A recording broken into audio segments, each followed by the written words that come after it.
ধুম ধুম ধুমাবতী ঠাহা ঠাহা, ধুম ধুম ধুমাবতী ঠাহা ঠাহা, ধুম ধুম ধুমাবতী ঠাহা ঠাহা, ধুম ধুম ধুমাবতী ঠাহা ঠাহা, ধুম ধুম ধুমাবতী ঠাহা ঠাহা।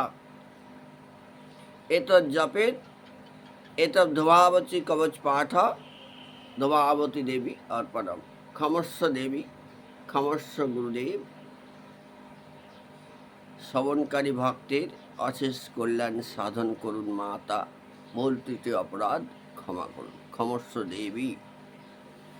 এটা আপনারা রাত্রে ঘুমাতে যাওয়ার আগে যদি শ্রবণ করতে পারেন বেশি কাজে দেবে, কারণ ধূমাবতী দেবীর পুজো করা হয় অধিক রাত্রে।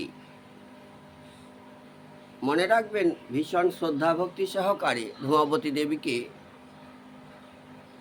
কবচ পাঠ মন্ত্র শ্রবণ করতে হয়। কারণ ধূমাবতী দেবী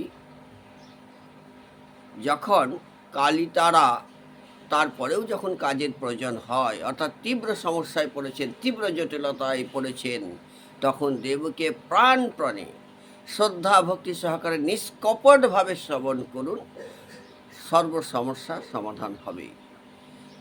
ভোগ এবং মোক্ষ দুটোই দেবী দান করেন। হর হর মহাদেব, হর হর মহাদেব। জয় শ্রী গুরুদেব, গুরুদেব, গুরুদেব, গুরুদেব।